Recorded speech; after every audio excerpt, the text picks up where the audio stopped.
Thanks for tuning in. I'm the Gangster Nerd, and I'm about to educate you on SCP-395.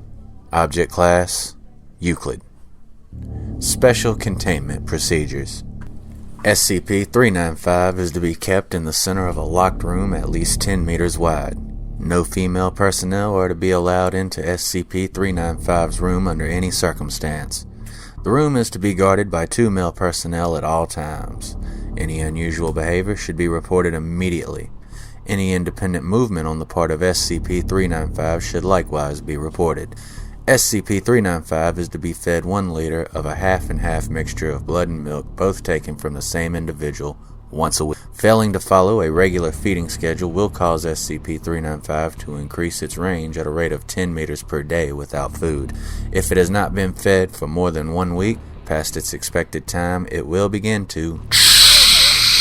Description: SCP-395 is a human fetus approximately 7 months into its development, contained in a specimen jar.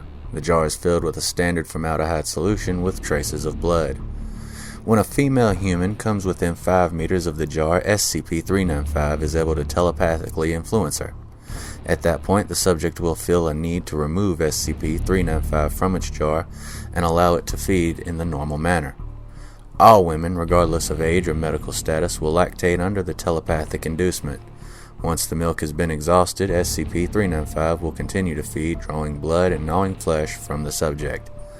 The subject apparently feels satisfaction throughout this process, only understanding what has actually happened when SCP-395 is sated and releases its control. SCP-395 was taken from a traveling freak show whose owner had been using it to control women for his own personal use. It was discovered when police tracked the bodies of his victims back to him. One of the arresting officers fell under SCP-395's control and killed her partner when he attempted to stop her from removing it from its jar. Foundation agents caught the report from the follow-up investigation and acquired SCP-395. Interrogation of SCP-395's owner revealed little. He had acquired it along with the rest of the show from the previous owner's estate. Documentation included with the estate indicated that SCP-395 had been purchased from a teaching hospital in the early 1900s. No information regarding the parents was included.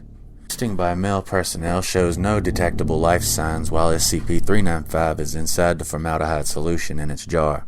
Only when a female human subject comes within range does it become active, exhibiting a faint heartbeat and high levels of brain activity.